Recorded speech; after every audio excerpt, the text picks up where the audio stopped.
The fog was so thick that night it swallowed the headlights of June's car before they reached the edge of the forest. It lay on the road like a living thing, coiling and twisting in silence. 10 miles ago, and the signs, when they did appear, were rusted, leaning like they'd given up long ago. June glanced at her phone. No signal, just a black screen with the taunting "no service" at the top. She spoke aloud, as much to calm herself as to fill the suffocating silence. "Well, you're definitely lost, June. Great work." The woods on either side of the narrow road were thick with black, skeletal trees that clawed at the fog like fingers. Occasionally, her headlights would catch the reflective eyes of an animal, but they vanished too quickly to identify. Then she saw it, an old wooden sign partially hidden behind ivy, the paint faded and flaking. It read, the name prickled at something in her memory, though she couldn't place it. She almost turned around. Almost. But she didn't. She pressed the gas. The tires hissed as she drove deeper into the mist. Trees closed in tighter. The world seemed to shrink until only her car existed. Suddenly something darted across the road. She slammed on the brakes. The car jerked to a halt with a squeal of rubber, heart hammering, breath shallow. She stared ahead. Nothing there. No deer, no animal, just fog. She was about to drive again when she heard it. A soft knock, not on the window, not on the hood. It came from the roof. June didn't move. Her hands clutched the wheel. Every instinct told her not to look. The knock came again, soft, gentle, like knuckles on old wood. Then it was gone. The road opened into a clearing, and before her stood a massive, rotting gate, twisted iron held by stone pillars thick with moss. Behind it, barely visible in the fog, was Black Hollow Manor. And it was waiting.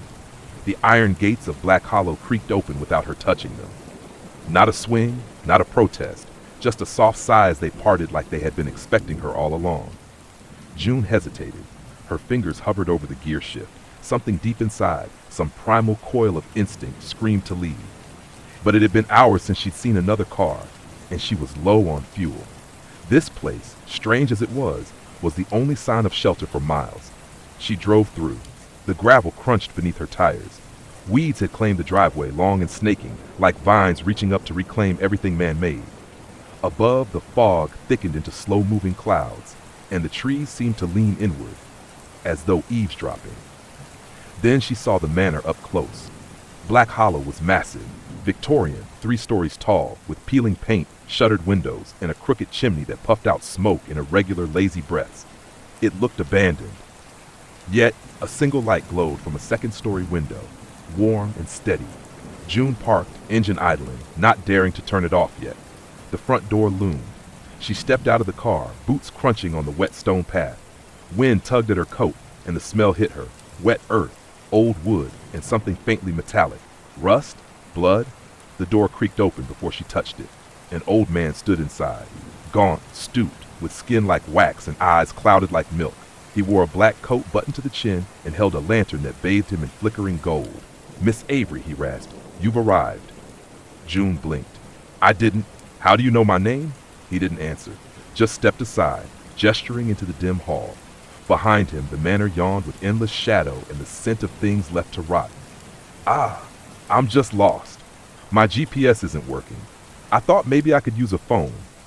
"No phones here," he said simply, voice like parchment. "The house remembers who comes. You belong here now." June's mouth went dry. "Excuse me?" The man turned and walked into the darkness. And though she didn't understand why, she followed. The front door closed behind her with a sound like a coffin sealing shut. June flinched and turned back, reaching for the handle, but it wouldn't budge. It wasn't locked. It simply didn't move, as if it had become part of the wall itself. A sudden pressure built in her ears, like she'd crossed some invisible boundary. "Hello?" she called, but her voice came out quieter than she intended. The sound was swallowed by the long, wood-paneled hallway stretching before her, lined with old portraits in cracked frames and candelabras dripping with wax. Somewhere deeper in the house, a grandfather clock ticked, slow and methodical, like a heartbeat trying to remember its rhythm. The old man was already far ahead, his lantern a shrinking island of light. June followed, the floorboards groaning beneath each step. "Excuse me, wait, what is this place? I only need to use a phone or directions. Anything." "No phones," the man repeated. "No service, just time." He stopped at the base of a grand staircase. Above, the chandelier swayed, though there was no breeze. The air smelled of damp velvet and burnt paper. "Room's ready," he said. "Room? Been ready since the last one left." A pause. June narrowed her eyes. "The last one?" The old man gave a dry chuckle and started up the stairs. She followed, her footsteps softer than his, though the walls still seemed to listen. The wallpaper was a faded crimson, peeling in long strips like scabbed flesh. Beneath it, she swore she saw something move. A ripple, as though the wall had exhaled. She shook her head. Just nerves, just fog and fear. At the top of the stairs, the man stopped at a door, room 217, and produced an iron key from his coat pocket. It looked ancient, ornate. He placed it into the lock and turned it with a slow, deliberate twist. The click was deep and final. "Everything you need is inside." June reached for the key, but he didn't let go. "Do not open the wardrobe after midnight," he said softly, staring directly into her eyes. "Even if you hear it knocking." Then he released the key and walked away. The door to room 217 creaked open with the reluctant groan of old hinges. June stepped inside cautiously, the key still warm in her hand. The moment her boot crossed the threshold, she felt it again, that strange shift, like gravity had changed ever so slightly. The room was unsettlingly clean. Not new, but untouched. As if it had been scrubbed for a guest who never arrived. A canopy bed dominated the center, its heavy curtains drawn back to reveal crisp white sheets and a wool blanket. There was a desk beneath the window, a chair pulled out at a crooked angle. On the wall across from the bed stood the wardrobe, tall, black, and ancient. Its doors bore intricate carvings of twisted vines, and a brass keyhole winked in the dim light like an eye watching her. She shut the door behind her. It clicked softly, locking itself.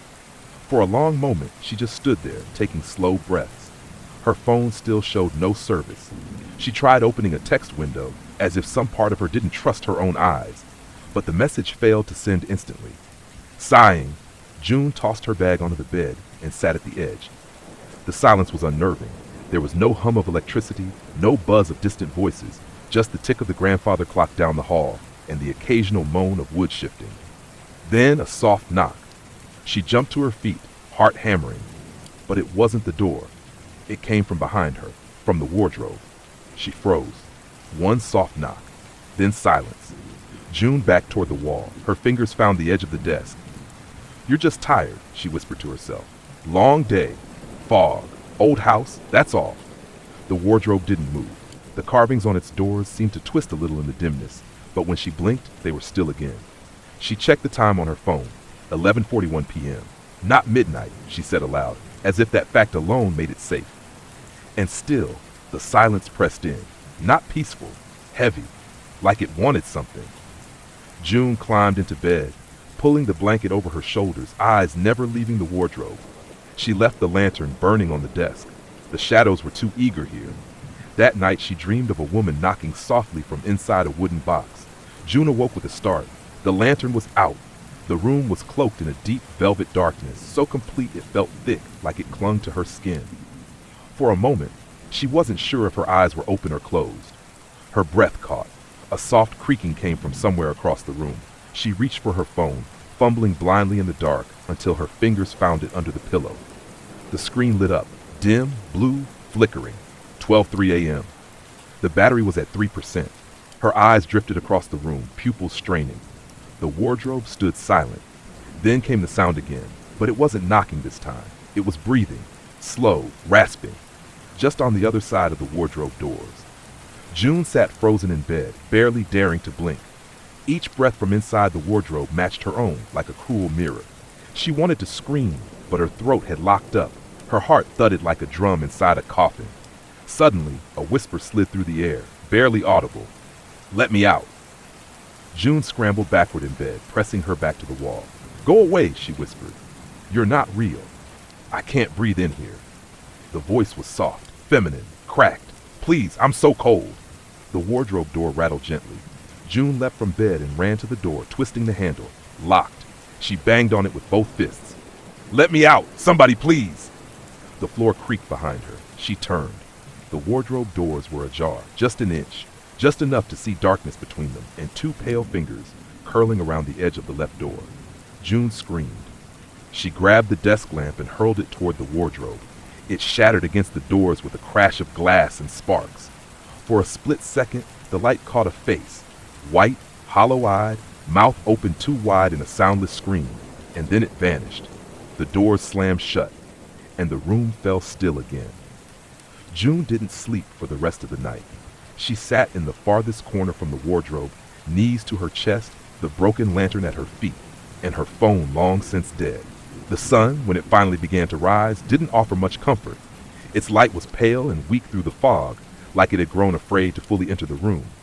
Only then did she feel brave enough to move. With slow, cautious steps, she approached the wardrobe.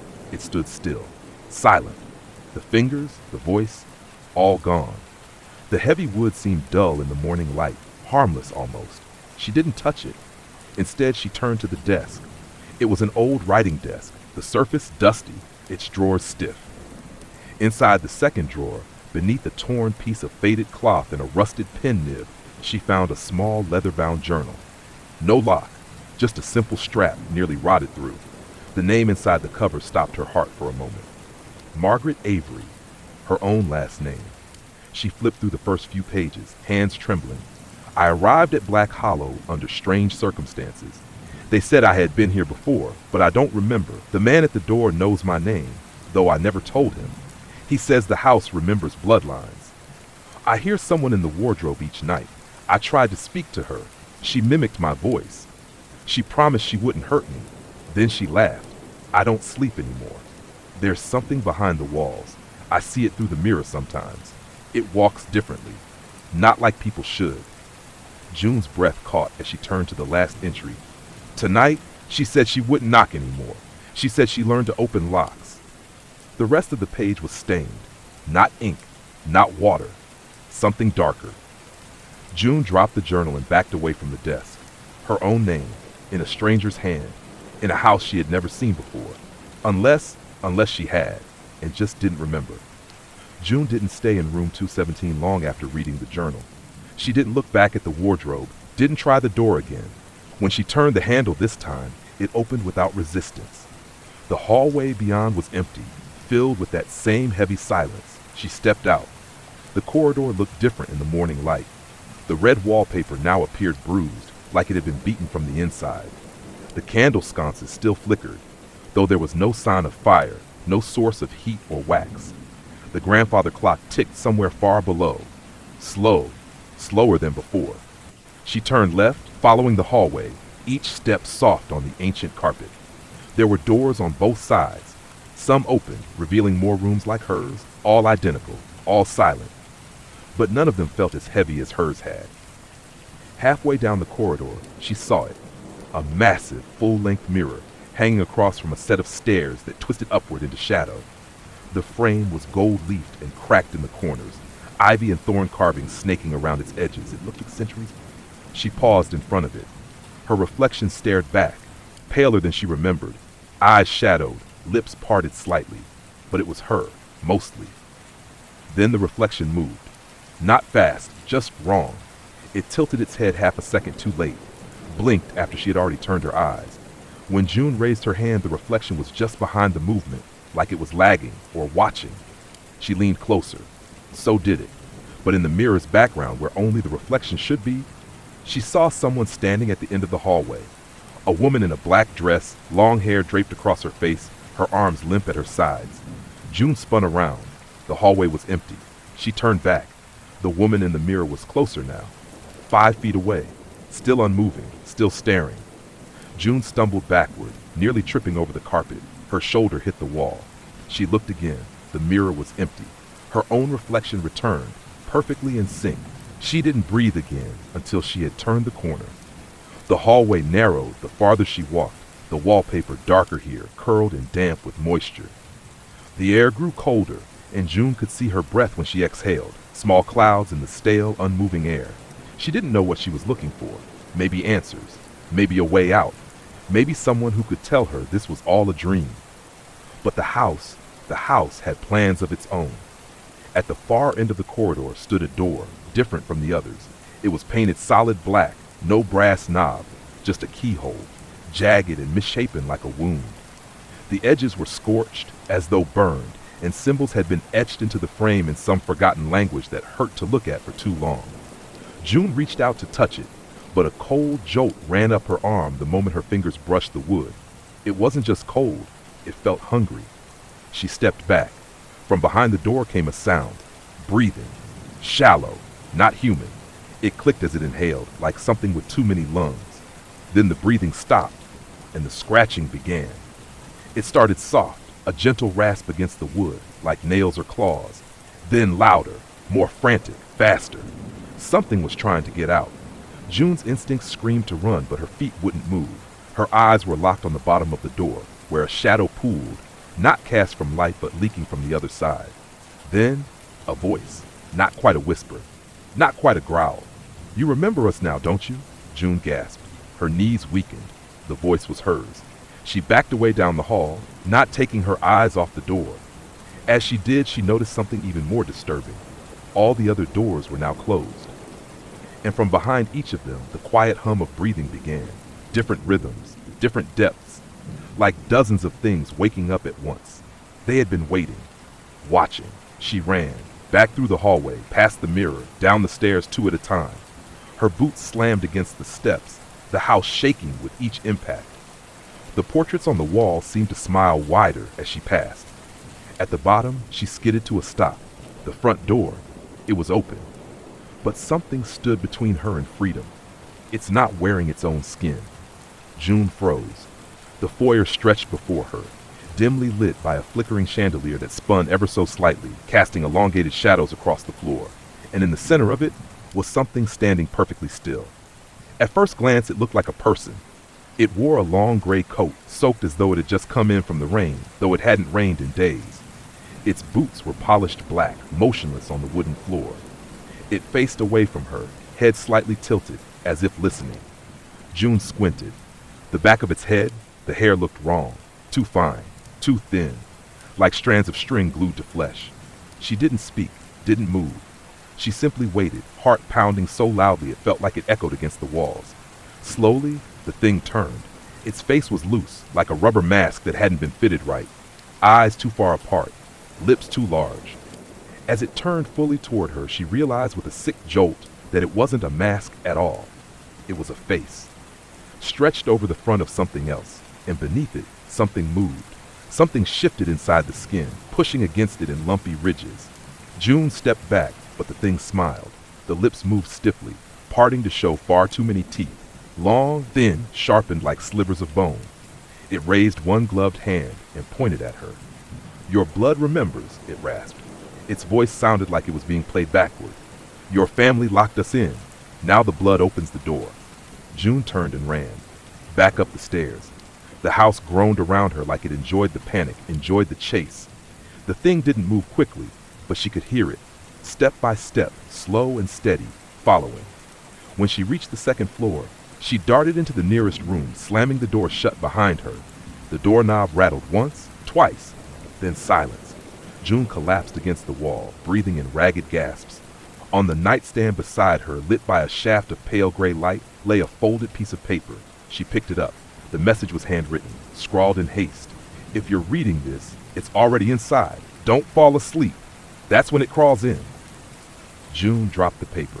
Behind her, the wardrobe door creaked open. June didn't turn around right away. The wardrobe behind her had creaked open just an inch, but the air in the room had already changed. Thicker, damp, like something had stepped through a veil, like it was breathing in the dark behind her, lips just inches from the back of her neck. She clenched her fists, heart hammering in her ears. "Not real," she whispered. "Not real, not real, not real." Then the voice came again, her own voice. "You said we'd never come back here." June turned. Standing in front of the wardrobe, half in shadow, was herself. Not a mirror image, no. This version of her was subtly wrong. Eyes too wide, skin too pale, lips chapped and torn at the corners from smiling too long. Her movements were twitchy, like someone learning how to use their own body. The thing tilted its head. "I waited," it whispered. June backed up slowly, hands searching for anything to grab, anything to throw. But there was nothing in reach except the paper on the nightstand, now fluttering like it was breathing too. Who are you?" she choked out. The other June's smile widened. I'm what you left behind. The lights flickered. The copy stepped forward, bare feet making no sound on the wooden floor. I'm what crawled into the dark when you shut the door. I remember the screams. I remember the promises. I remember everything. June's back hit the wall. No, she said. No, I've never been here before. Oh, the copy whispered, but you have. She lifted her hand and pressed it to her own chest. We shared the same mother, same blood, same dreams. Only I woke up in the walls. You got out. June shook her head, breathing faster now. This isn't real. The lights went out. Total darkness. Then soft steps. The copy's voice moved around her in a circle, now behind her, now beside her ear. When you sleep, I'll take your place. I'll wear your skin. I'll walk in your world like you were never even real. June screamed and lunged blindly for the door, crashing through it into the hallway. She ran, panting, past the cracked mirror, which now showed only the copy, and down the far end of the hall. She didn't know where she was going, only that she had to move, had to run, had to escape. At the end of the hall was a narrow staircase that spiraled down into the dark. She didn't stop. She descended into the servants' wing and into the oldest part of the house. The stairs wound tighter the farther June descended, like they were curling in the belly of something alive. The air was colder here, not just cold, but damp and underground. She ran her hand along the wall as she went, and it felt moist, pulsing gently beneath the cracked plaster. The bottom came with no warning, just a flat stone landing in a low archway, its frame too short to stand upright beneath. She ducked and stepped through into the gloom, her phone still dead, her only light the faint gray spill of daylight from a vent high in the wall, far out of reach. She stood in a hallway that shouldn't exist. It was narrow, with doors on both sides, wooden, splintered, marked with chalk symbols and numbered out of order. Room 3, room 12, room 6.5. Some didn't have numbers at all, just tall, thin scratches dug into the wood. The air smelled of mildew, rot, and something sharper, like copper. She moved slowly, cautious now, trying not to make noise. The floor creaked beneath her, and every sound echoed down the hallway like footsteps chasing their own tail. Then she heard it, behind one of the doors, crying, soft, female, muffled. She hesitated in front of room 9, her fingers trembling as she reached for the handle. It was cold, colder than the air around it. When she turned it, the door groaned open, revealing a tiny candlelit room and a figure curled in the far corner facing the wall. A girl. Long hair tangled and matted, wearing a stained white gown that pooled at her bare feet. Her shoulders shook with sobs. June stepped forward. "Are you okay?" she whispered. "Do you live here?" "I'm lost. I think something's wrong with this place." The girl didn't respond. June got closer. "Can I help you?" The girl stopped crying. Still facing the wall, she spoke in a voice like dry leaves. "You shouldn't have come back." She turned. June's scream caught in her throat. The girl's face was stitched shut, mouth, eyes, and nostrils sewn with black thread, the skin puffy and red around the seams. Yet she spoke clearly, as though her lips weren't bound at all. "We all stay," she said. "That's the rule. You left, but it found your scent again." Then she reached forward, fast. June slammed the door and ran. Down the hall, through twisting paths that didn't make sense. The layout was changing. Stairs went up only to lead down again. Rooms shifted places when she wasn't looking. One hallway ended in a wall that hadn't been there before. The house was no longer just watching, it was moving. June's legs ached. Her breath came in short, sharp bursts, throat raw from breathing the damp, stale air. She didn't know how long she had been wandering these impossible halls. The house seemed to stretch and fold on itself, like it was thinking or dreaming. Every path she took brought her lower, deeper, into corridors that shouldn't be beneath the manor. The wallpaper gave way to stone, the stone turned to soil, and then the soil began to breathe. She passed rooms that pulsed with low humming. Whispers bled from cracks in the walls, shadows moved where there was no light. Sometimes she saw her own reflection flicker across windowless doors, but it was never quite her. And then a low door appeared, more like a hatch set at the base of a sloping wall. Just 4 feet high, made of rotting wood reinforced with rusted bolts. Painted across it in what looked like finger streaks of red was a single word, remember. A sound came from behind it, not whispering, not breathing, weeping, small, childlike. June hesitated, fingers resting on the latch. Then, almost without realizing it, she opened it and crawled inside. The air changed instantly. Tighter, dry, thick with dust and old rot. She was in a low, narrow crawl space, barely high enough to move on hands and knees.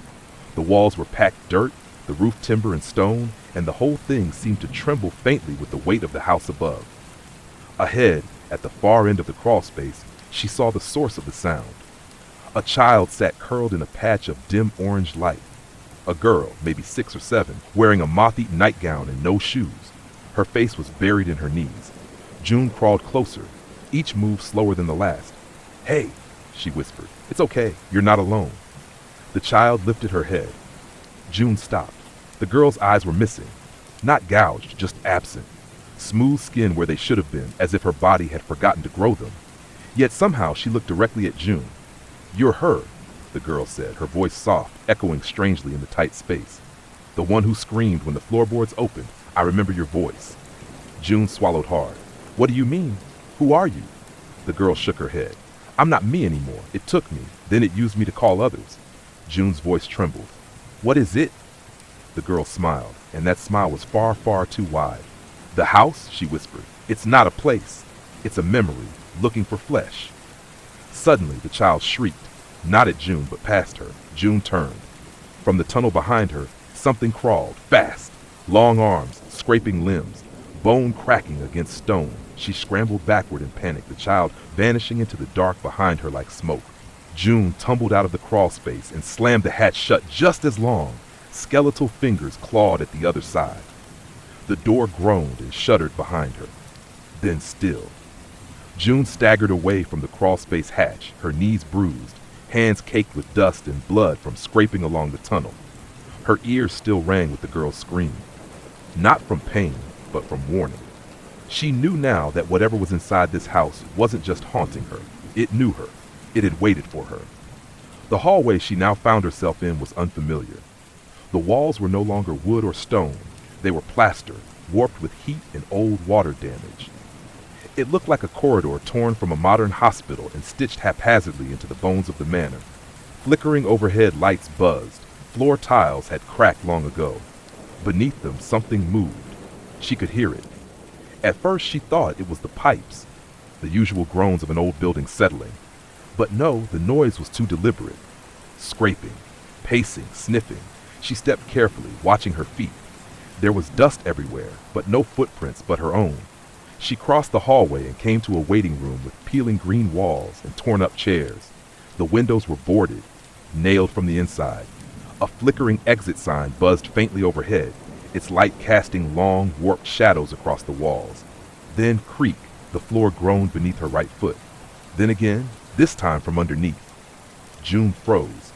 The sound repeated, like something large shifting just under the boards, something crawling inside the house itself between its layers. And then the whisper came again, soft as a thread in the dark. "We were under your bed when you were 5. June backed up, bumping into a filing cabinet.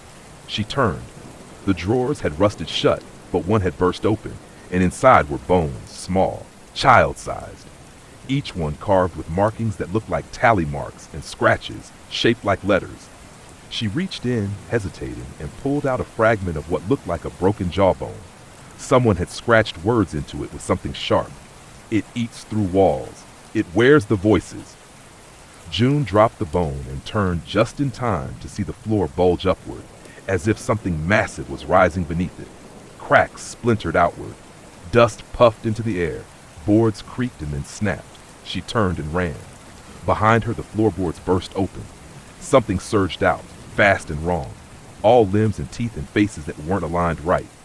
Dozens of eyes, some open, some stitched shut, hands too long, fingers missing their tips, and somewhere her own voice, laughing softly. She bolted down the hallway, turning into a stairwell that hadn't been there before, not caring anymore how impossible it was. She ran, and the house laughed. The stairwell spiraled downward in endless gray. There were no lights anymore, just a weak green glow leaking from cracks in the stone walls. The deeper June descended, the colder it became, until every breath fogged before her lips and her fingers went numb. Each step echoed, but never in sync. Her footsteps had an answer behind them, just half a second too late. The house was mimicking her, again, At the bottom, she emerged into a space that was not a basement. Not really. It was a cavern, impossibly wide, with walls of dripping rock and roots that pulsed faintly, like arteries under flesh. Water trickled somewhere, but it wasn't clear. The air was damp, warm, and breathing. Dozens of doors stood crookedly across the stone floor, propped against nothing, just floating upright, leaning slightly, as if listening. Each one was different. Some plain wood, others ornate and scorched, one made entirely of bone and hair. June walked among them, careful not to touch anything. On the walls, things had been carved into the rock, hundreds of names, most too faded to read. Some still fresh, gouged deep like fingernails had done the work in desperation. She passed one name and stopped cold. Margaret Avery, 1912, her breath caught. She turned to the door nearest that name, an old cellar door, green paint peeling, chained shut, and heard something behind it. A heartbeat, then a voice, faint, female. Her voice again. You left me in here, I waited, and the longer I waited, the more it took. June backed away, her foot crunching over something brittle. She looked down, a doll, handmade, stuffed with hay, stitched with red thread. Its face was crude, 2 buttons, a painted mouth, but someone had sewn her name onto the chest. June. She dropped it and turned, ready to run again, but a sound stopped her, scraping, wet, slow. Behind her, one of the doors had opened. She turned. A figure was crawling out, not walking, crawling on elbows and knees, its back arched unnaturally, limbs bending wrong. Its skin was slick, glistening with something black and thick. No eyes, just a stretched mouth, grinning from ear to ear with too many teeth. It whispered with all the voices she'd heard since she arrived. The girl, the child, the stitched one, the mirror, the thing in the skin suit, and beneath them all, her mother's voice. Come home, Junie. Let the walls have you.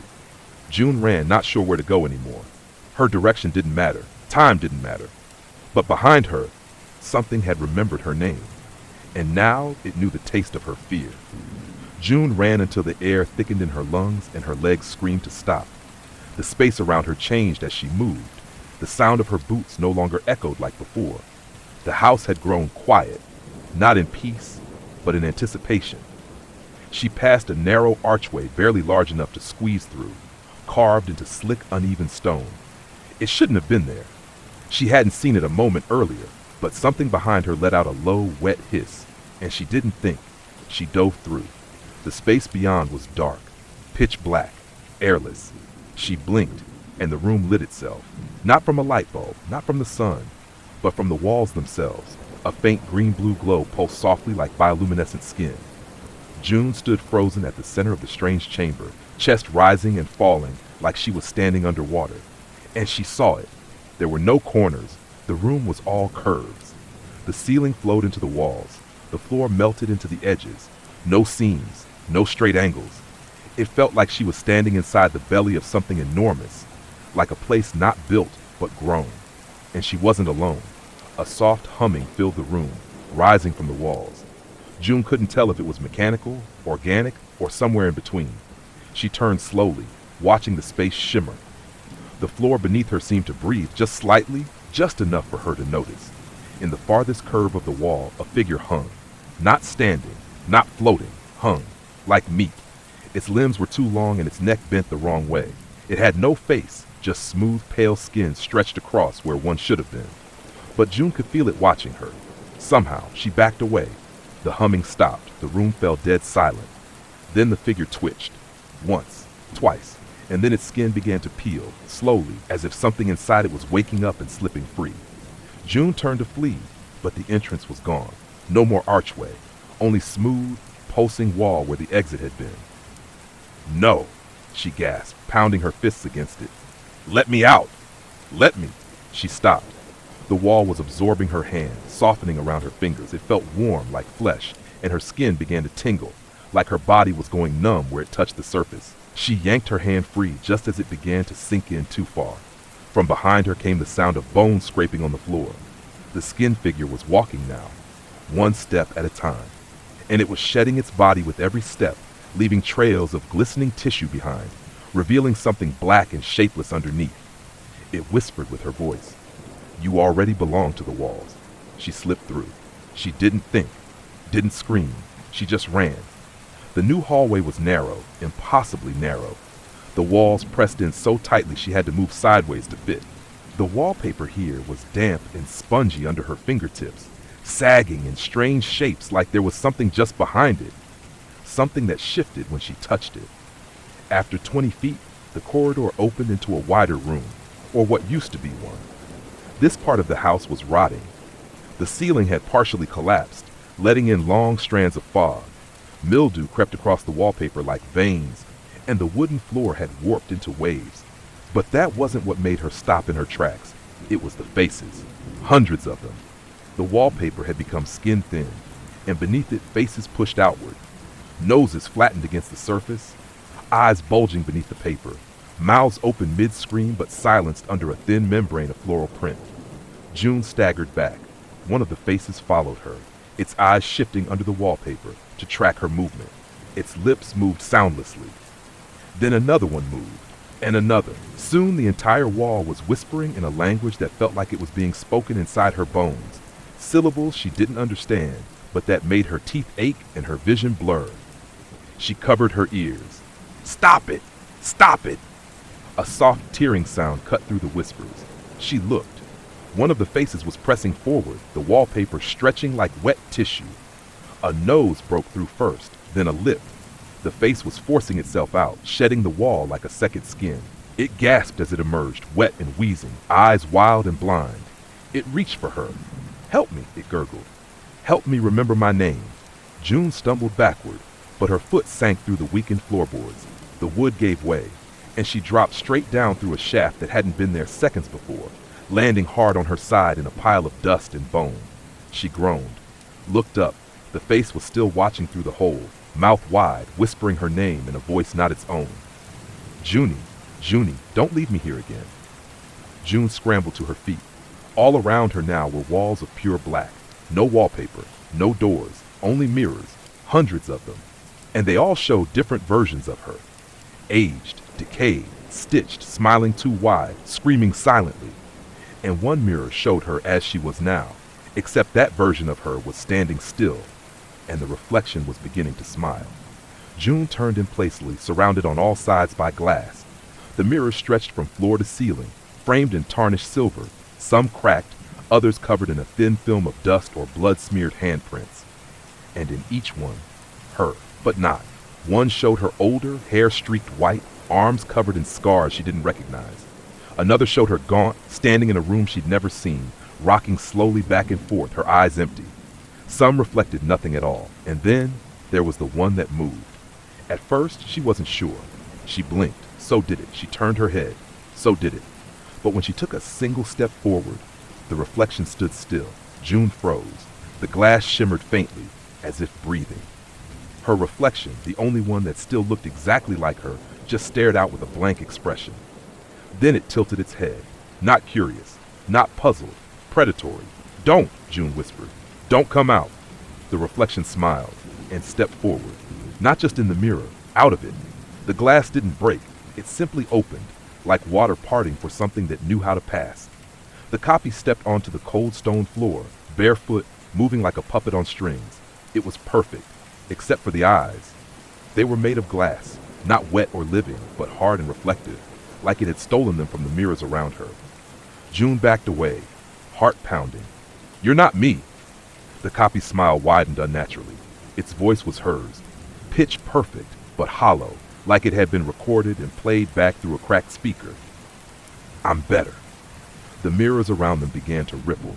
All the other reflections started to move too, out of sync, twitching and distorting, each one stepping closer to the surface of the glass like they were testing it. "Why now?" June whispered, half to herself. "Why are you coming for me now?" The copy's smile faded. "Because you forgot us." Then it rushed her. June dove sideways just in time, crashing into one of the mirror walls. The glass fractured, but didn't fall. Instead, it bled, thick red tears sliding down the silver backing. She scrambled through a gap between mirrors and found a narrow hallway, the only exit. The walls there were cracked concrete, no longer glass, no longer ornate, just endless and moaning with every step. Behind her, the copy followed. It didn't run. It didn't need to. Every mirror in this wing of the house, that every shard, every surface, led back to it. And now her reflection wanted her gone. June tore down the hallway, breath catching in her throat as the floor beneath her feet changed again, the hard concrete giving way to old brittle wood. The boards creaked beneath her weight like bones ready to snap. The air had shifted too, thicker, heavier, sour, like mildew and long-sealed rot. And then she saw it, a staircase, but not like the others. It wasn't grand like the spiral stairs she'd taken earlier, nor narrow like the servant steps. This staircase was sunken, almost hidden, behind a warped wooden door hanging loosely off its hinges. The doorway was short, as if made for a child, and the steps descended into a black so deep it looked painted. There was a sign above it, carved by hand, scrawled hastily with something like a nail. "Don't follow the child." The words were gouged so deep that they seemed to bleed into the wood. June paused. Something in her gut twisted, some distant, genetic memory trying to warn her, but behind her from the corridor of mirrors came a soft, wet giggle. Her voice again. The reflection was still hunting. So she descended, one step at a time. The air turned cold instantly. Not surface cold, deep cold, womb cold, grave cold. The walls narrowed, then widened. The steps began to slant sideways, dipping like the bones of something long buried and shifting in its sleep. And then the sound came. Footsteps, but light ones, soft, like a barefoot child, somewhere below. Then came the voice, high-pitched, melodic, echoing faintly through the tunnel. "Junie, where'd you go? We can play again now. You remembered me." June's spine locked. That voice, it was hers. Hers, as it had been when she was 5 years old. She whispered, No, that's not possible." The staircase curved tighter, and she emerged into a chamber lit only by a single swinging bulb, barely more than a root cellar. And at the far end stood a little girl, same dark eyes, same chipped tooth, same crooked braid down the side. She looked exactly like June had in the photo from her 5th birthday. But her arms were too long. Her mouth didn't close all the way, and her shadow stretched the wrong direction, twitching like it was tethered to something behind the walls. "Do you remember what you did?" the child June asked. "I never came here," June whispered. "This place, it's not real." The child's voice went cold. "You locked the door. You screamed and ran. You left me in the dark. It found me. It liked my voice better." The girl began to walk forward. June backed up, but the staircase behind her was gone. Only solid wall now. "I'm not you," June said. "You're not real." The child stopped, her face twisted, melting, stretching, grinning so wide her lips split open. "Then why do we dream the same nightmares?" The light bulb above June flickered and then burst with a sharp pop, plunging the cellar into thick, black silence. Dust choked the air. She couldn't see the little girl anymore, couldn't hear her, but the air still smelled like her. Crayons, dirt, rotten sugar. June felt along the wall in the dark, fingers trailing over splintered wood and stone until they caught on something cold and flat. It was a door, smooth metal with no knob, no hinges, no handle at all. But she could feel the air change around it. Something behind that door breathed. It wasn't steady, not human. A stop-start rhythm, like something mimicking the idea of a breath without fully understanding how it worked. It shuddered through the wall and into her bones. She backed away slowly, and then a whisper right beside her ear. "You've already opened it." June screamed and stumbled back, but her shoulder struck the wall. She turned. The door was open. There was no noise, no creak, no click, just a slow inward swing, and nothing beyond it but darkness that pulsed like a heartbeat. A smell poured out, burnt hair, wet plaster, teeth. She should have run. Instead, she stepped forward, slowly, breathlessly. The moment she crossed the threshold, the darkness swallowed her, not like walking into a dark room, more like being pulled into a mouth that closed around her with purpose. No walls, no floor, just dark and whispers. Thousands of them. All voices she recognized, her childhood self, her mother, her reflection, the girl in the crawl space, Margaret Avery, that thing in the foyer, and dozens more, overlapping like a chorus of glass being ground together. "Do you remember now? You left us. You ran. You were the first to scream. We wore your voice. We wore your skin. Now you wear the house." June clutched her ear. "Stop it." Then silence. And in that silence, a sound unlike any she had ever heard. The sound of something turning a page made of skin. A faint light glowed ahead. Not a bulb, not a candle. Something natural like foxfire in a grave. It lit a small pedestal in the center of the darkness. Atop it sat a book, bound in gray leather, no title, just a deep groove where something once clawed across the cover. She stepped toward it, her body moving without permission. The book opened on its own. Its pages bled ink as she watched. Fresh words wrote themselves before her eyes, line by line. The handwriting was familiar. It was hers. I write this in sleep, but I know I'm not dreaming anymore. The house has my voice now, my face. If I forget myself again, it will be the last thing I ever forget. Then the next page turned, blank, waiting, and her hand, trembling, lifted the pen lying beside it. The pen in June's hand was wet, not with ink, but something darker, sticky. It smelled of copper and something older, like rain on burnt bones. Her fingers trembled as they hovered over the blank page. The book wanted a name, hers, but she didn't write it. She drew a line instead, one single, jagged, angry stroke across the middle of the paper. A refusal, a protest. The light above the pedestal flickered, and the house did not like that. A low groan echoed through the walls. Not wood, not stone, but something far more organic, like lungs inhaling after a long, patient wait. The ground beneath her pulsed, and distant footsteps began to rise from all directions. Not running, marching. Dozens, hundreds. She turned to flee, but found herself in a hallway again, carved from old brick and slick with moisture. The door behind her had vanished, as always. Ahead at the far end of the corridor stood a single wooden door. This one was different. No carvings, no blood, no scratches or names, just plain. As if the house had grown tired of tricks, she stepped toward it. The whispers had stopped. The air was still. The light above flickered gently. And then, knock. A single, echoing knock from the other side, so loud it rattled the brick, so sharp it made her knees buckle. Then silence. June approached slowly. Another knock. Boom. Louder, closer, like the sound had moved into her bones. Then a voice, a new one. Not hers, not the child's, not the stitched girl or the copy from the mirror. A voice that sounded ancient, like it was spoken in dust and memory. You opened all the doors but this one, the first, the last, the truth. She pressed her ear to the wood. Inside, something scratched, not desperate, excited. And then from behind her, she heard it, her own voice. Hundreds of copies, laughing, running, coming, all of them. From the hallways, the cracks, the crawl spaces, from the mirrors, the floorboards, the rot behind the walls, every version of her the house had made was converging. Coming for the real one. She had seconds. June reached for the doorknob, but there wasn't one. And yet, the door opened. Inside was darkness, not threatening, not warm, familiar.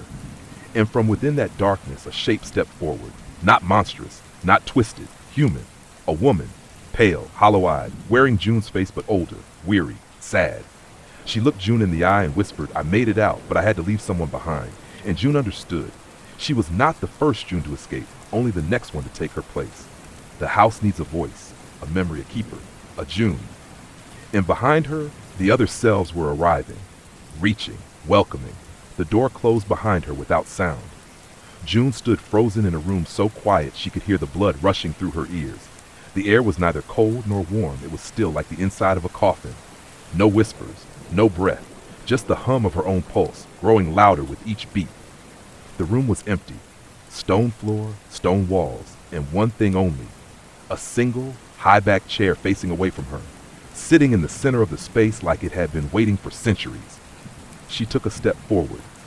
The room did not echo. The air didn't move. She approached the chair slowly, carefully. The silence pressed in around her like water. Her footsteps made no sound. And then the chair creaked. It turned, and in it sat herself. Older, hair streaked with gray, hollow cheeks, fingernails blackened and cracked. A heavy iron key hung around her neck on a chain worn thin with time. Her eyes were dark, rimmed with red, but alive, and watching. The older June smiled faintly. Sadly, she said, "I." June choked on the word. "What is this? What is this place?" The other June's smile faded. She gestured to the stone walls. "This is the quiet. It's where the house keeps its thoughts before it dreams again." June shook her head. "You're me?" "I was." She stood slowly, joints popping. The iron key clinked against her chest. "I stayed too long. Now I'm the memory the house uses to trick the next one through the door." The key glinted in the dim light, and the older June noticed her gaze. "It wants someone to carry the key, to keep the doors shut. But the price is high.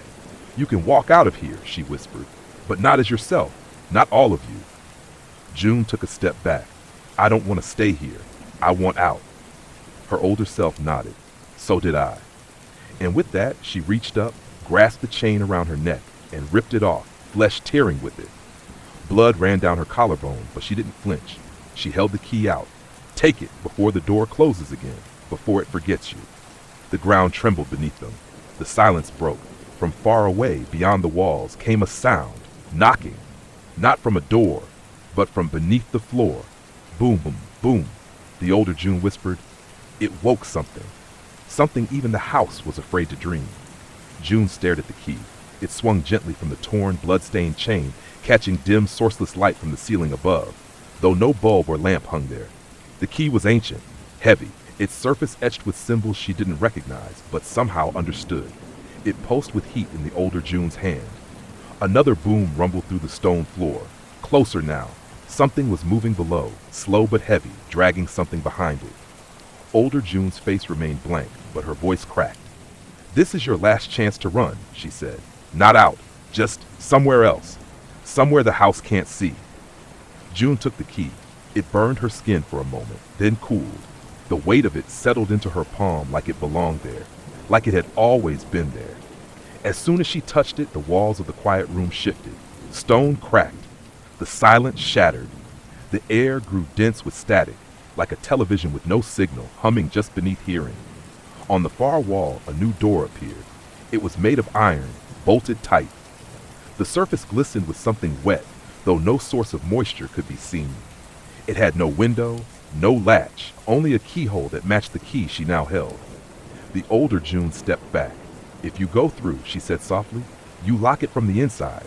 No one can follow, not even the house. June looked at her. What happens to you? The older June smiled faintly. I fade. I become dust in the corners. You'll forget me soon. Another knock, closer, louder. Beneath their feet, the stone bulged. Something was trying to push up through the floor. It was time. June stepped to the door, fit the key into the hole, and turned. Click. The door swung open. Behind it, a corridor of flesh. Not metaphor, not dream. The hallway pulsed. Its walls were organic, glistening, and lined with veins that twitched when she breathed. The floor was soft, not wet, not dry, something in between. And at the far end, just barely visible in the reddish gloom, stood a door unlike any she had seen before. It was carved of bone, locked with 7 rusted bolts, and covered in hundreds of names, all scratched violently into its surface. Some were familiar: Margaret Avery, June Halpern, Junie. Others were scratched out, violently defaced, forgotten. Behind that door, she knew instinctively, was something the house had never let anyone see.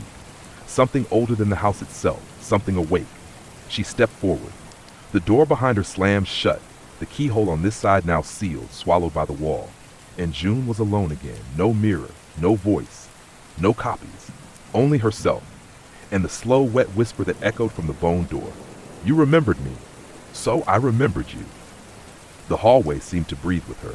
Each of June's steps sank slightly into the pulsing floor. The fleshy corridor squeezed gently around her, like lungs adjusting to the size of their new occupant. Behind her, the iron door was gone, not closed, erased, swallowed by the living walls. Before her stood the bone door. The carvings across its surface had begun to move, slowly like worms beneath skin. Names shifting, scratching themselves out, new ones appearing.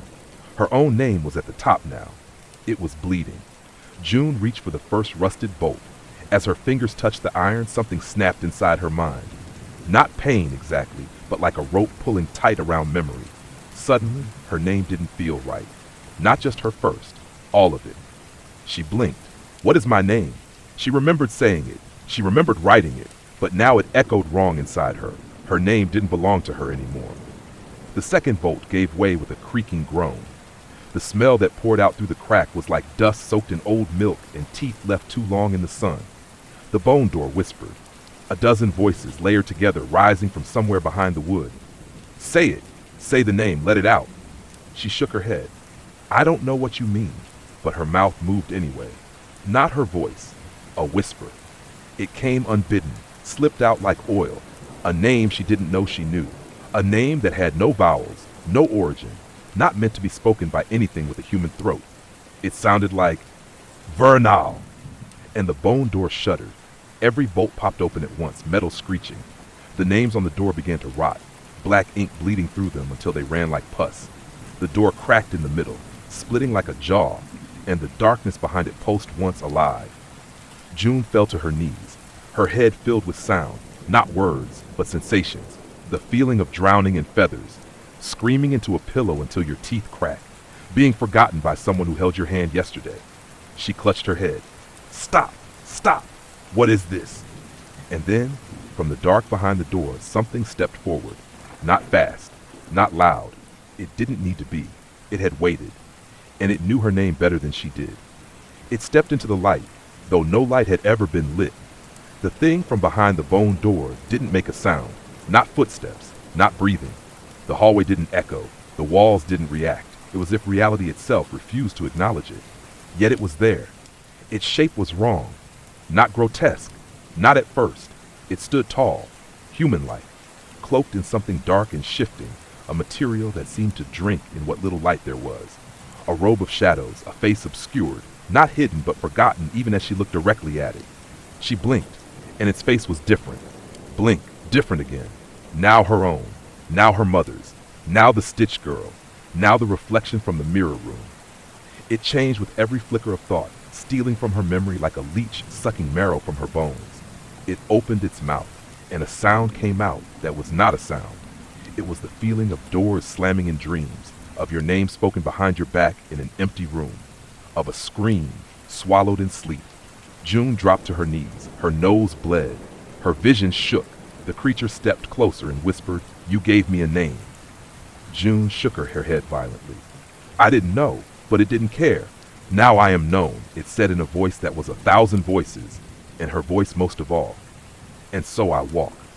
She tried to crawl away, but the fleshy floor clutched her hands gently, not restraining, just holding, like a mother holding a child's wrist.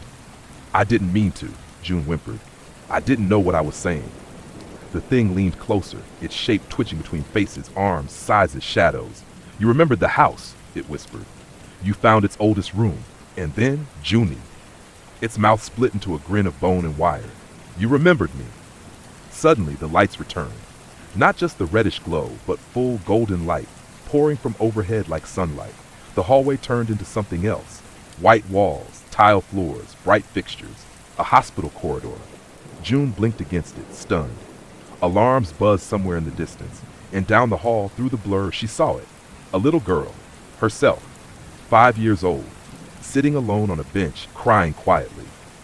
Behind the child stood the figure, no longer monstrous, no longer shadow, just a man in a black coat, smiling, holding the child's hand. June took one step toward her younger self, but then the man turned, and he wore her face. The hospital hallway dissolved around her like smoke in reverse, details peeling away, light flickering, floors shifting from tile back to wood, then to something softer and organic. The walls around June pulsed with heat again. The air thickened with milk rot and baby powder. She was standing at the threshold of a nursery, but not one she recognized. The doorway was small, smaller than her frame, as if it had been made not for a child to enter, but for a child to never leave. Carved into the wooden lintel above was a name. Juniper Room, closed 1996. Her full name wasn't Juniper. At least, she didn't think so. Something deep in her ribs stirred. She ducked under and entered. The nursery was perfectly preserved, but also wrong. The wallpaper peeled in places, revealing cracks that bled sap. A crib sat in the center of the room, its mobile spinning slowly without wind, made not of plastic animals but small black teeth hanging from wire. On the walls, children's drawings were scrawled in thick red crayon. They showed a house. Not this house, but something underneath it. A bigger one, with roots. One drawing showed a door with no handle. Another showed a face inside a mirror, watching a sleeping child. And one, half erased, lines desperate and shaky, simply read, "Don't let it feed her the name again." June stepped toward the crib. Inside, bundled in a rotten gray blanket, lay nothing. No baby, no doll, no bones. Just an impression, a shape, a hollow like something had once been there, and was now inside her instead. A faint music box began to play from somewhere behind her, a lullaby, one she hadn't heard in decades. Her mother used to hum it. She turned, and there, in the rocking chair by the window, sat a woman. Her mother, or not quite. The figure wore her mother's face, but softer, faded like an old painting, and her eyes were empty, not blind, but deep, like looking into an attic you forgot existed. She rocked slowly, humming. "You were born here, Junie," the figure whispered. June shook her head. "I wasn't. This room, this house, none of this is real." The woman smiled. "The official records say you were born in a hospital, but that's not where the house remembers you. The house remembers what was built here before." The music box slowed. The walls darkened. The air grew heavy again. June backed away from the crib. "What do you want from me?" The rocking stopped. Her mother, or the house's idea of her, stood and pointed to the wall behind the crib. A door was forming there. From cracks in the plaster, from seams that bled. A new door, one she had not opened yet.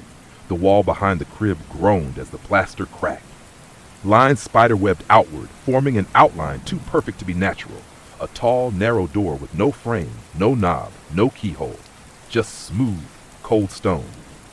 The wallpaper around it peeled back like skin from a wound, curling outward with moist, papery sighs. June stepped forward, the air thickening with each breath. The figure that had worn her mother's face remained silent, now facing away, as if its purpose had ended the moment the door began to appear. She spoke anyway. "What's behind it?" No answer. Just the faintest whisper, as if from the door itself. "What comes after memory?" June pressed her hand against the stone.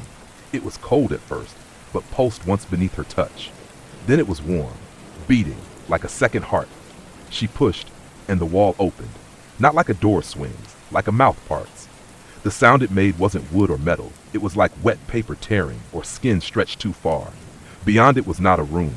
It was a shaft, a spiraling descent of flesh, bone, and ancient, cracked brick. A stairwell coiling downward like the spine of a thing buried beneath the house long before it was ever built.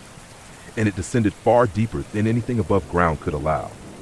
She hesitated, then stepped in. The door behind her closed without sound. There was no turning back. The stairs welcomed her with a wet hush. Each step throbbed slightly under her weight, like nerves twitching under pressure. As she descended, the whispers returned. But now, they didn't come from the walls.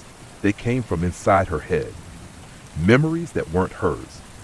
A woman giving birth in a candlelit basement, screaming a name she wasn't supposed to know. A girl drawing pictures of her dreams over and over until her fingers bled. A child hiding under a crib while something scratched on the inside of the mirror. We built the 8th door for the one who would remember everything. June's thoughts twisted. How many Junes had come before her? How many had walked this path? And how many had made it all the way down? At last she reached the bottom. It wasn't a room, it was a clearing, an impossible place. Vast, round, its walls made of archived bone and glistening parchment stitched from old skin. Dozens of altars, books, piles of dolls with mouths sewn shut, and in the center stood a structure, an altar, a cradle, wooden, rotting, rocking gently, covered in a red veil. She stepped toward it slowly, and from inside came the soft, wet sounds of something, suckling. The cradle rocked gently on its own, back and forth, back and forth. Each creak sounded like a breath held too long. The veil draped over it shimmered faintly in the warm, coppery light of the chamber, casting writhing shadows along the bone walls. June could hear it now, soft, wet suckling, a rhythmic, greedy noise, like something feeding. Her stomach turned. She didn't want to lift the veil. Every nerve in her body screamed not to, but her hand, slow, unwilling, shaking, rose on its own. It was like the house had reached through her muscles and borrowed them. The cloth was damp. She peeled it back, and what lay inside the cradle was not a baby, not anymore. It had the size of one, the curled posture, the soft limbs, the smooth skin, but it had no face, just a blank expanse where eyes, nose, and mouth should have been.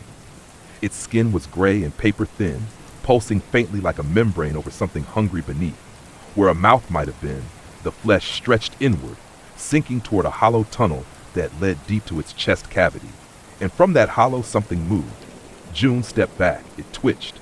Then slowly one of its arms reached up, trembling, weak, and its tiny fingerless hand grasped the air blindly toward her.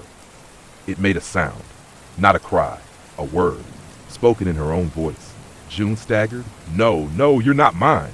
But the cradle was awake now. The veiled thing began to unfold, bones cracking as its body uncurled like something long crammed into too small a space. The gray skin stretched and tore at the seams, revealing not muscle, but pages. Paper, old parchment, torn diary entries and birth records fused with wet veins. Its arms elongated, its torso split, and from within, crawling out like a newborn from a book written in blood, came something that wore her childhood face. Mouth sewn shut, eyes wide with starvation, it fell into her arms, limp and cold. She screamed and dropped it, but it clung, fingers digging into her side, growing longer, thinner, like roots wrapping around a well. Then all the walls began to whisper. She wrote her own name. She dreamed the 8th door. She fed the cradle. Now it will grow. The bone walls pulsed, the floor cracked, and beneath June's feet more cradles began to bloom. Hundreds, maybe thousands, wooden frames pushing up from the flesh floor, each one veiled, each one rocking, each one whispering. June ran. There was nowhere to go, no visible door, but she ran anyway. Behind her, the child in the cradle, her not child, shrieked with a voice of torn paper and mirror glass. You carried me, Mama. You named me. You opened the 8th. Now let me in. June ran until her lungs burned, through the nursery that wasn't, down halls of slick memory and into a corridor made of teeth. Yes, teeth, long, yellowed molars and cracked incisors jutted from the walls, the ceiling, even beneath her feet, shifting slightly when she stepped, clicking gently, like the hallway itself was chewing time. Then, as if guided by instinct rather than thought, she reached a door. This one was familiar, large, oak, brass knob, carved with one word, archive. She opened it. Inside, a vast, domed chamber, larger than the house could ever hold. Floor-to-ceiling shelves rose like cathedral columns, and on them were books, journals, stacked notes, and drawings nailed in place with blackened pens. The entire room glowed faintly red, like a library that bled its own light. At the center sat a desk, and behind it, a figure, blindfolded, draped in robes stitched from pillowcases and old nursery blankets. Its hands were bone, real bone, yellow-white and thin, jointed with sinew that pulsed faintly. It was writing, fast, frantic. A pen dipped in something too red to be ink scratched across endless parchment that wrote itself dry, then filled again. The air smelled of old paper, mildew, and iron. June stepped forward. The writing stopped. The figure tilted its head but did not look at her. It couldn't. Still, it knew. It spoke in a voice like flicked matches and torn letters. Another revision. June tried to speak, but her throat burned. What is this place? The blind scribe lifted one bony finger and pointed upward. June followed the gesture. The ceiling stretched into black. But across it, faintly glowing, were names, written in delicate red lines that flickered like candlelight. Some were whole, some were scratched out. Others blinked in and out of view like glitching stars. Her name was there too, and beneath it a single question. Final version? She backed away. No, I don't want to be a story. The scribe's fingers twitched. It picked up another page. This one bled from the edges. Then, with horrifying precision, it began to read aloud, in her voice, a passage from a journal she had never written but somehow recognized. The cradle opened today. I saw myself inside, smaller, hungrier. She begged me not to forget her, but the house needs a memory to stay awake. So I will remember until someone else comes to forget. June clutched her head. The room pulsed. Books began to bleed. Shelves creaked. Pages turned themselves, scattering across the air like moths with paper wings. The scribe spoke again. You are the only story still unfinished. And all at once the books turned toward her. Hundreds, thousands, opening wide. Pages curling like fingers, wanting. June turned in place as the books opened themselves. One by one, they slid from the shelves, covers creaking like old coffins. Their pages turned furiously, not in the wind, but as if some invisible hand was rifling through them, seeking a single specific line. Each page bore her handwriting, and none of it. She remembered writing. June opened the 7th door and found her mother already dead. She heard the crying through the pipes again. It was younger this time. The mirror didn't show her face anymore. It showed what she left behind. She stepped back, heart hammering. This wasn't a library. This was a trap. A narrative cage made to document every breath, every doubt, every time she dreamed of something with too many eyes in her voice. And above her, on the ceiling where names flickered, hers began to blink. On, off, on, off. The blind scribe rose from its desk. Pages fell like feathers around it as it approached her, its movements impossibly silent. It held out a book, black leather, her name carved into the cover with something clawed. And on the very first page, blank at first, words began to bleed into existence, fresh, forming line by line. Chapter 30, the reading. June shook her head. No, I didn't write that. I didn't. But her mouth was already opening. Her lips moved. The words were coming anyway, not from her memory, from somewhere deeper. From the cracks in the house, from the eighth door, from the mirror, from the thing in the cradle, from all the forgotten Junes before her, who whispered their names into dreams and woke up screaming. Her voice echoed across the chamber, hollow and exhausted. I remember now. I remember the hidden room behind the blood wall. I remember the second name they gave me. I remember the mirror that didn't reflect. I remember the sound of my own feet in the attic above me while I was still in bed. The scribe smiled. The books grew still. Pages fluttered closed. And from behind the shelves, doors began to open. Not physical doors, memory doors. June saw her old bedroom, the way it looked the night she locked the closet and forgot why. She saw the hallway she never walked down, the one at the very back of the orphanage, where the walls whispered her name before she had one. She saw a woman, older, hunched, whispering into a crib that never had a child. And most of all, she saw herself, hundreds of times, running, crying, sleeping, screaming, dying, and writing, always writing, because if she could write it down, maybe it wouldn't be real. The scribe spoke one final time. If you finish the chapter, the house becomes you. June's hand closed the book. It was already too late. The final page was wet with fresh ink, and the last line had appeared. She hadn't written it, but it was in her hand, in her voice, in her very breath. And June Halpern finally understood. She had never lived outside the house at all. The library trembled, not from footsteps, from breathing. The walls swelled and sank. The ceiling exhaled dust that wasn't dust, ashes of forgotten dreams crumbling across the open pages below. Shelves split, groaning under the pressure of stories that refused to end. June held the book in her hands. It pulsed, warm, as though it had veins of its own. The ink on the last line began to run, not drip seep. The red stain crawled backward, bleeding up the page, soaking through earlier chapters, unwriting itself. The words melted, reversed, names vanished, and then the book shut itself, hard. All the lights died. She stood in perfect blackness, alone with her heartbeat in the memory of her name, which now sounded foreign, like something she'd overheard in someone else's dream. And then, from beneath her, the floor cracked. No, it peeled, like skin, split wide. She screamed, but her voice had no echo here. It was consumed before it left her lips. She fell, down, down, down, through a shaft of layered, whispering wallpaper, through thousands of eyes that blinked open along the walls, through bedrooms she hadn't remembered yet, through every version of herself that had ever been almost real, and she landed hard on something wet. The foyer. She was back in the house, but it was wrong now. The front door was sealed shut, fused to the wall. The windows had eyelids now, closed tight. The stairs breathed slowly, like ribs rising and falling. A chandelier above turned with no chain, dripping black wax onto the floorboards. From somewhere beneath the house, a slow voice echoed. You remembered the name. You fed the cradle. You read the chapter. You wore the voice. Now I am awake. The house shivered, and then it began to move. Not shake, not quake, crawl. June ran to the window, tried to open it, but the glass breathed out, fogging with words. Where do you think you're going? The staircase shifted, curling like a spine. Doorways opened where there had never been walls. Shadows ran across the floor ahead of her, and down the hall, at the very end, stood the child again, the not her. Veil gone, eyes stitched open, mouth smiling, arms outstretched. You carried me, she said. You wrote me. You made the house remember. And then the child said in a voice that shook the walls, now be the house. The floor split beneath June's feet. Hands reached up, her hands, dozens, pale, familiar. They pulled her down into the floorboards, into the roots, into the foundation. And as she sank, her last breath filled the house like a bell. The walls grew still, the mirrors cleared, the silence returned. And on the top floor, a brand new door appeared, waiting for whoever remembered the house next. The house was quiet again, too quiet.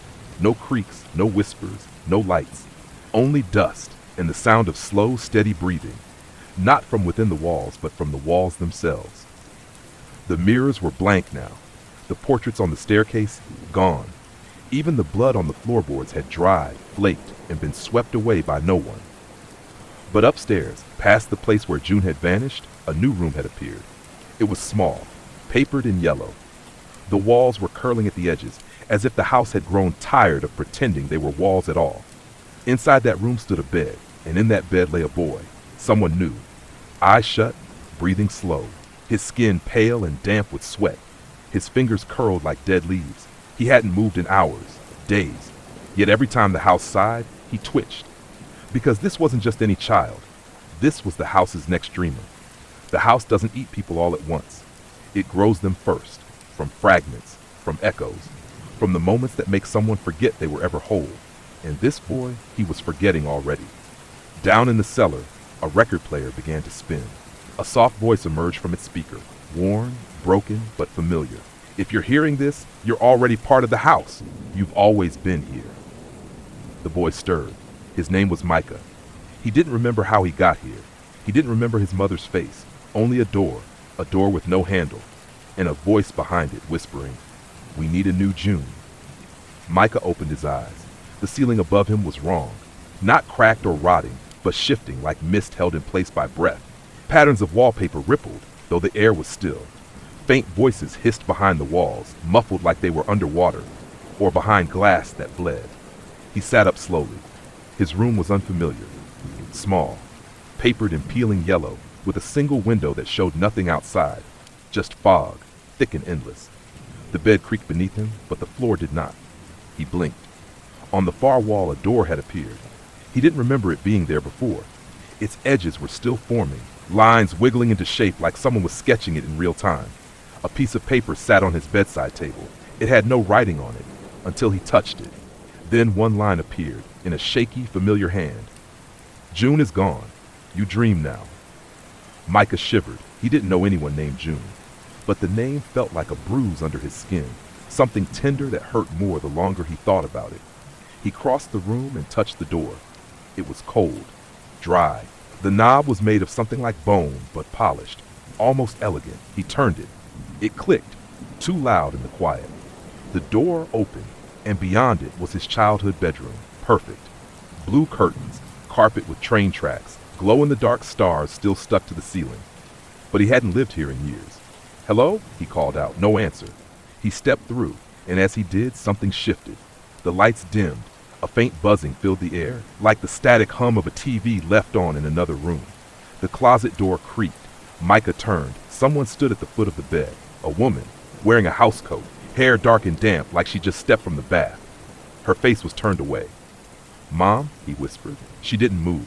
He stepped closer, closer, and then she spoke. Not with her voice, with his own. "Do you remember what you left in the walls?" He blinked, and she was gone. In her place was a mirror, standing freely, tall and old like something from a forgotten guest room. In the reflection, Micah saw himself, only not quite. The boy in the glass had no eyes, just deep, empty sockets, weeping ink.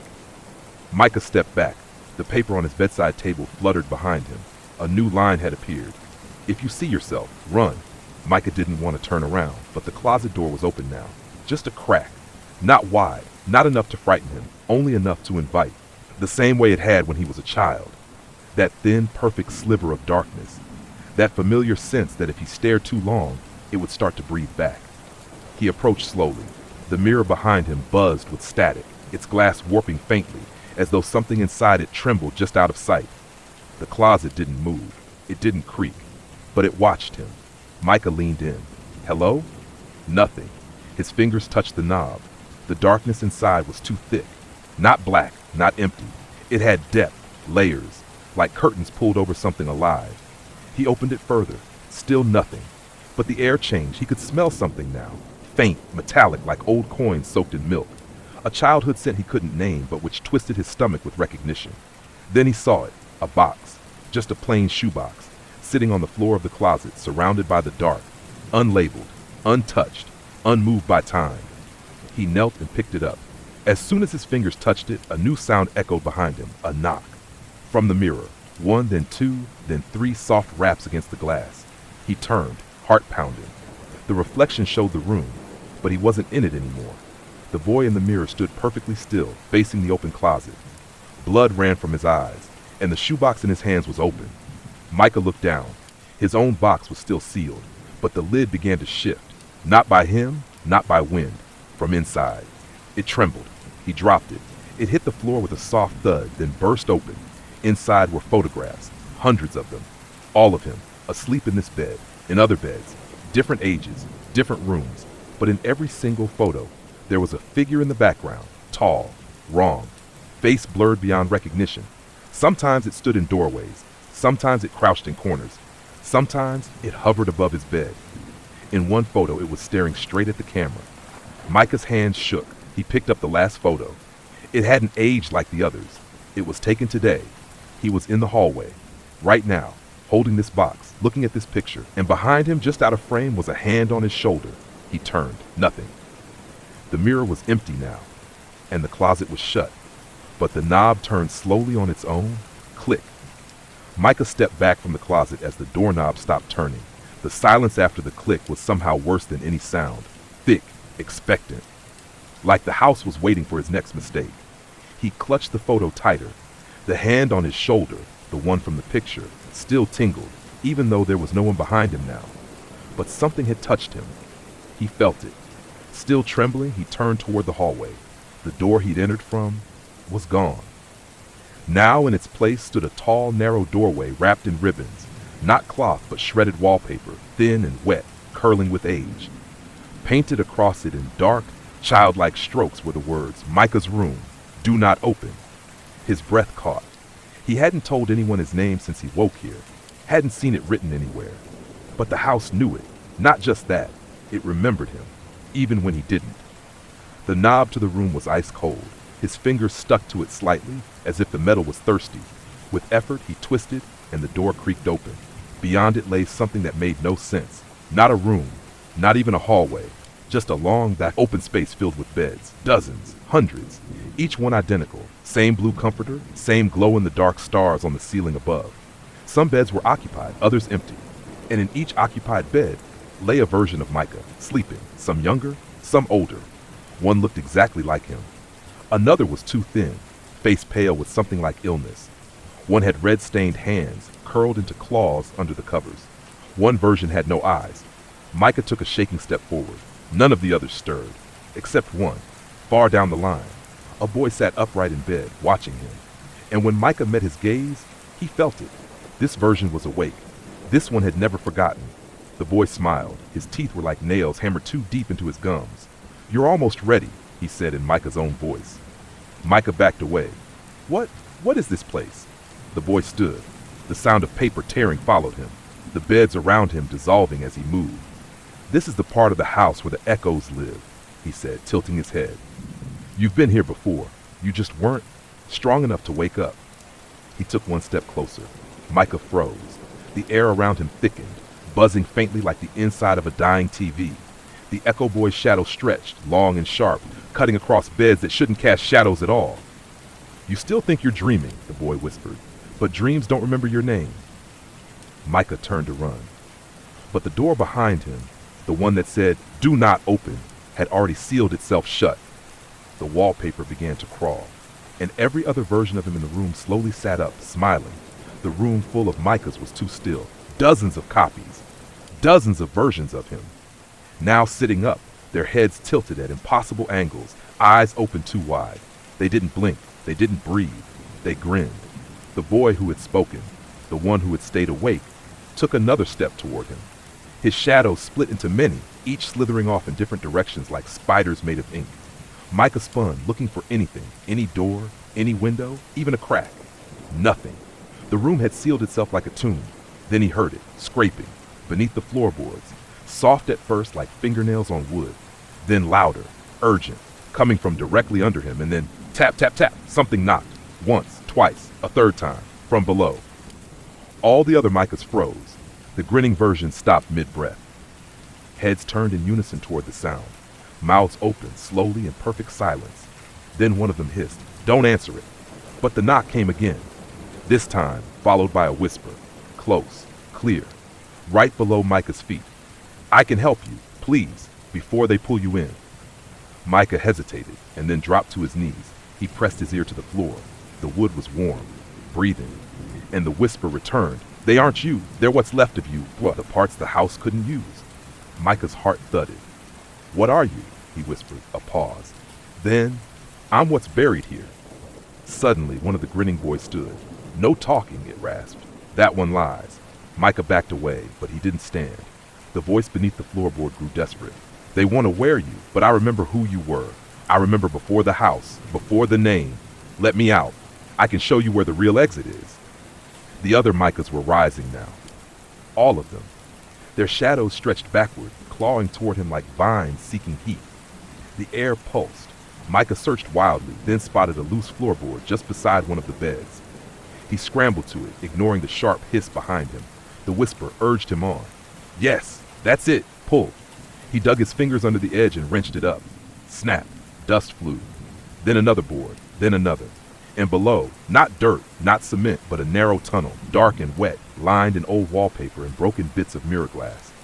From inside, a hand reached up. Thin, frail, human. Micah flinched, but didn't let go. He pulled, and someone began to crawl out. Not a shadow, not a version of him. A girl, June. Her eyes were wild, her face pale and scarred. And as she pulled herself through the floor and gasped for breath, she whispered, "We don't have much time. If they wake the house again, we'll never leave." June collapsed beside him, coughing up dust. Not ordinary dust, but the kind that moves, as if made from ground-up memory and shed names. Micah stared at her. You're real?" She gave a bitter laugh, hoarse and short, only just. Her skin was too pale, almost translucent in places. Faint red lines crossed her wrists like ink veins, and her voice carried the weight of pages turned too many times. Micah looked down at the open tunnel below. It went further, much further. "Where does it go?" he whispered. June's eyes flicked toward the row of doppelgangers. They were watching now, not moving, just grinning. She answered softly, "Beneath the story, beneath the house's teeth, there's a path the walls forgot to close." Micah hesitated. "And it's safe?" June didn't respond. Instead, she said, "The house only shows you what you're willing to believe. If we move fast enough, it won't have time to rewrite us." She turned to him suddenly, sharp. "Do you know your real name?" Micah blinked. "What?" "The house gave you that one," she said, already lowering herself back into the crawl space. "They always do. First it takes your reflection, then your memories, then it names you." Micah didn't move. She looked up at him. "Once you forget what's real, it keeps you." Another knock echoed in the floorboards behind them. Not friendly, not asking, calling. The other Micahs began to stir. Their mouths opened wider, wider, until they split along the cheeks, revealing empty pages where tongues should have been. June shouted, "Move!" Micah dropped into the crawl space. The walls were close, lined in something soft and pulsing, like old insulation made from lullabies and shed fingernails. It smelled like basements and baby powder. The wallpaper down here peeled from the inside, as though the house was bleeding inward. June crawled ahead with practiced speed, whispering names under her breath, a litany of forgotten cells. Micah followed. Behind them, above, the other Micahs had begun to chant. Faint at first, then louder. Not words, just one sound, me, me, me, me, like mockingbirds choking on a name that wasn't theirs. Micah whispered, "What are they?" June didn't turn. "They're the drafts the house made before you. Failed copies, things it tried to wear." They crawled until the air grew tight, until light no longer came from above or below, only from the faint glow of old photographs pasted to the tunnel walls. Faces Micah almost recognized. His third-grade teacher, a girl he saw in a dream once.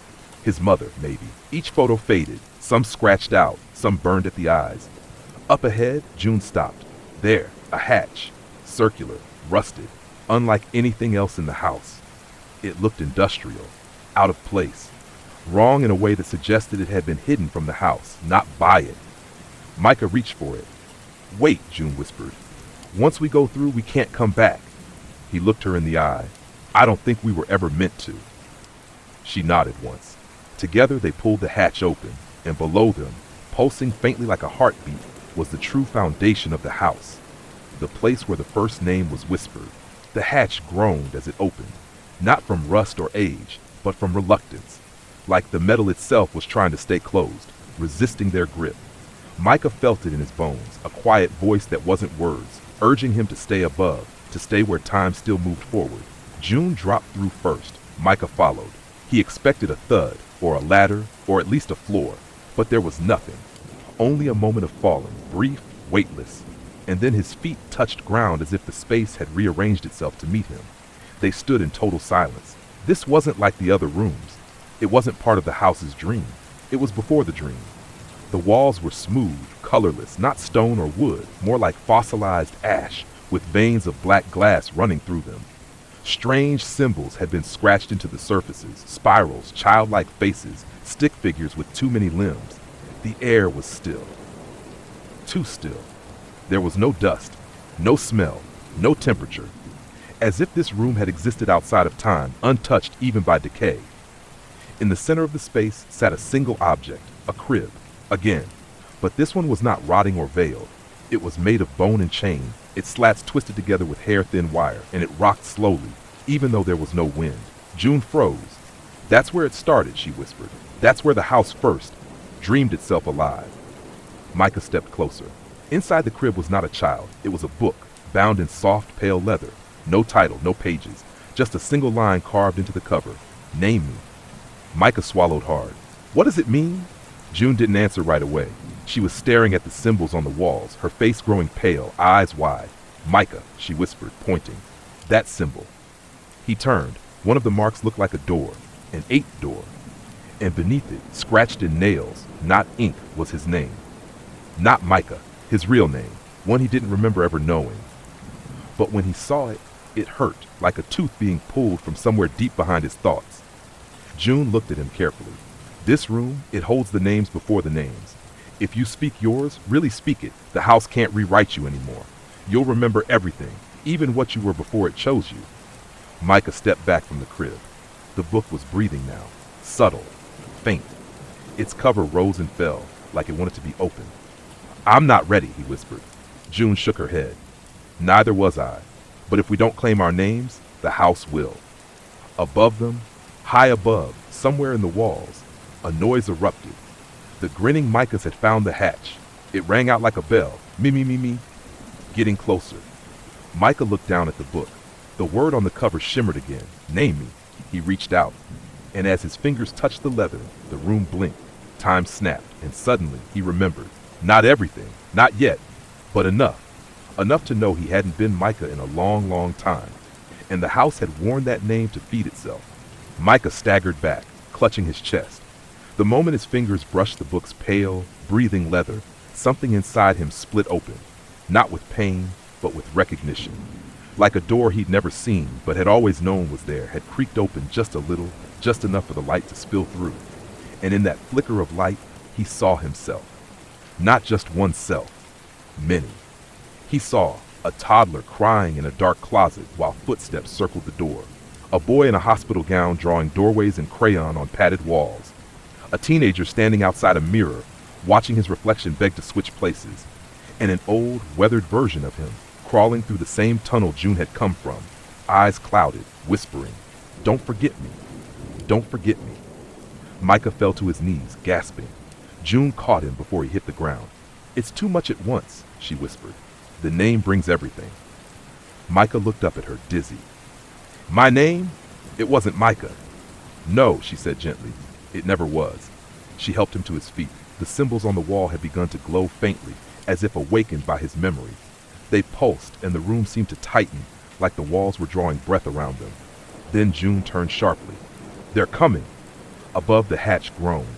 A low hiss slipped through the crack, that same awful chant, "Me, me, me, me." But this time their voices were changing, twisting, becoming something ancient. Not childish, not mimicry, but original. Like the house had grown tired of puppets and now wore them properly. June pulled Micah toward the far wall. "There's a second way out," she said. Not a door, not yet, but something the house buried when it got scared. Micah blinked. "The house gets scared?" June's hand paused against the smooth stone wall, and then she whispered, "Only of the ones it couldn't name." A seam appeared in the wall, faint, jagged, like a scar that never fully closed. June ran her fingers along it, and the wall peeled back, revealing a spiral staircase of blackened bone and bent nails. It spiraled down. Further. Micah hesitated. "What's down there?" June's voice was calm, too calm. the part of the house that remembers what it used to be. He looked up. The hatch above burst open. A hand dropped through, fingers stretched too long, knuckles backward, nails curling like hooks. Time to run. He followed her down the stairs. The stone melted away behind them, and as they descended deeper, the air changed. It grew warmer, wetter. The walls here were no longer made of wallpaper or stone. They were meat, pulsing gently, as if they were crawling through the throat of something ancient and dreaming. And then June stopped, held up a hand. "Do you hear that?" Micah listened. At first, silence. Then, beneath everything, a heartbeat. Faint, steady, enormous. He turned to her. "That's the house?" She shook her head slowly. "No, that's what it was built to keep asleep." The spiral stairs ended in a chamber unlike anything above. There were no walls, no ceiling, no floor, just teeth. Thousands of them, some as small as needles, others the size of bathtubs, lining the air itself like stars in a flesh-colored sky. Micah nearly screamed. The space pulsed. A single massive heartbeat thudded somewhere below, so deep it rumbled up through his knees. His vision blurred, his thoughts scattered like mice. And yet, in this impossible place, he heard a sound, a hum, a lullaby, faint and wet, like it was being hummed through a mouth too full of tongues. June gripped his arm hard. "Don't listen." But it was already inside him. "Lay your name down, little child. Close your eyes and dream the wild. The house will keep what you forget and feed you things you won't regret." He swayed. His head buzzed. He saw things behind his eyes. A crib filled with moths. A bed with no bottom. A mother's face made of wood and keys. A birthday cake with too many candles and no flame. June slapped him hard. Micah gasped, woke almost. She leaned close, whispering, "It sings to keep you small. We have to move." They stepped carefully onto a narrow path made of warped floorboards. It floated impossibly over the abyss of teeth. Below, the dark shifted. Something massive turned. A lidless eye opened far beneath them, round, pale, and pointed right at him. June stopped. Micah froze, because the floor beneath them wasn't just a path. It was a tongue, dry, split. The boards flexed slightly as if tasting them. The lullaby returned, this time directly behind his ear. "Micah, Micah, not your name. Give it up and play the game." He clenched his fists. "No," he whispered. The hum grew deeper, angrier. June took his hand. "We're almost there." Ahead was something he hadn't expected. A door, old, wooden, shaking, but nailed shut. Hundreds of black nails pounded deep, crisscrossed over it like stitches on a corpse's mouth. Etched across the wood in burned letters, "Do not open, do not wake." June reached into her pocket, pulled out a tiny hammer, crude, rusted, real. "I found it in the attic," she said, her voice like ice. "Been carrying it for years. I think it was mine before the house took me." She began prying at the nails, one by one. Micah tried to help, but the tongue bucked beneath them, not to throw them off, but to keep them still. To watch, to listen. The door shuttered as the last few nails fell away. June paused. "This is where we learn what the house is really hiding," she whispered. Micah swallowed. He remembered the book, the fake name, the photos, the hands in the cradle, the voice under the floor. And still, this was worse. This was the part the house refused to look at. Together, they pulled the door open. It didn't swing. It unfolded, like wet paper, and behind it was a mirror. Just one. Huge, cracked, old. And in it, Micah saw every version of himself again. But this time, they weren't watching him. They were watching something behind him. He turned slowly. The teeth pulsed. The lullaby stopped, and the voice came again, but no longer childlike, no longer coaxing. This time it commanded, "You came too close to the root. Now be remembered forever." The mirror towered above them, cracked like frozen lake glass, veins of shadow pulsing through its surface. But Micah didn't see himself, nor June. Nothing reflected. Not the teeth surrounding them, not the blood-slicked tongue beneath their feet, not the abyss behind them, whispering names that never belonged to anyone, just emptiness. And yet within that emptiness something moved. Faint shapes, twisting, writhing, not quite people, not quite shadow, something older than forms, older than thought. June took a slow step forward. "No." Her voice cracked. Micah turned. "What do you see?" She raised one trembling hand toward the mirror. "I see the first story the house ever wrote." The air behind the glass shimmered. A single image bloomed into view, a crib in the center of a void, same as before, but this one was full of scribbled words, messy, jagged lines forming nonsense sentences, bleeding down the slats. The words twisted like worms, curling around each other, forming something like a child's name, and then unraveling it again. A voice, not from the mirror, not from the room, but from inside Micah's own skull, whispered, "We were never meant to be read. We were meant to be forgotten." June stepped back, her eyes wide, filled with recognition. "This is where the house was born," she said. "Not a place, not a structure." Her voice was hollow now. "This is where someone tried to name their grief, and it became a mouth." The mirror flickered again. Now it showed a woman, sitting in a rocking chair beside the crib.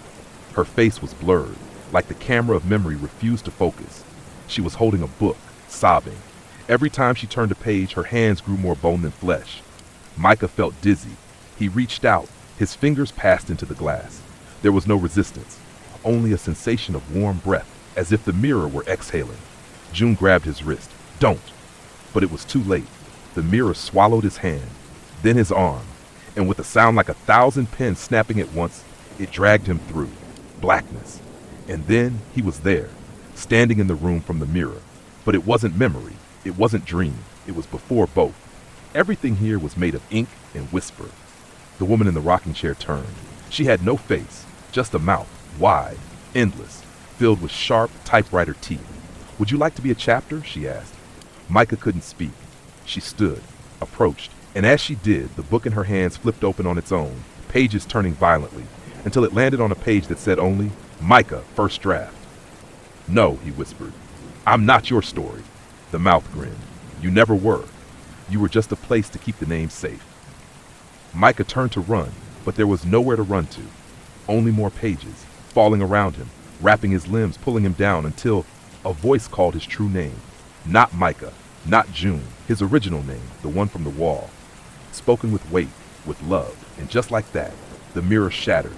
Micah fell through light, not ordinary light, but the kind that burns like memory, all soft edges and sharp grief. Pages swirled around him, some blank, some filled with words that weren't language, only emotion pressed into ink. And then he hit the floor. Wood, real, creaking beneath him like something alive, but not dreaming anymore. Micah gasped, blinking. He was back. Back in the house, the real house, and it was screaming. Not with voices, with walls, with pipes, with floors groaning in agony. Portraits fell from the walls, bleeding ink. The chandeliers cracked and spilled wax like bile. The air buzzed, and something in the wallpaper howled, long and low, like wind trapped in a throat. June was there, crouched beside him, eyes wide with terror. "You said it," she whispered. Micah blinked. "What?" She grabbed his hand. "You said your real name. I heard it. The house heard it. And now it remembers what it was trying to forget." He struggled to his feet. The mirror behind them, the one he'd been pulled through, now hung in shards. Each piece showed a different version of the house. One flooded, drowning in ink. One full of cradles rocking themselves. One completely dark. No rooms, just breathing. "What is it doing?" he asked. June didn't answer right away. "Then, it's trying to find the version of itself that survives your memory." The floor buckled.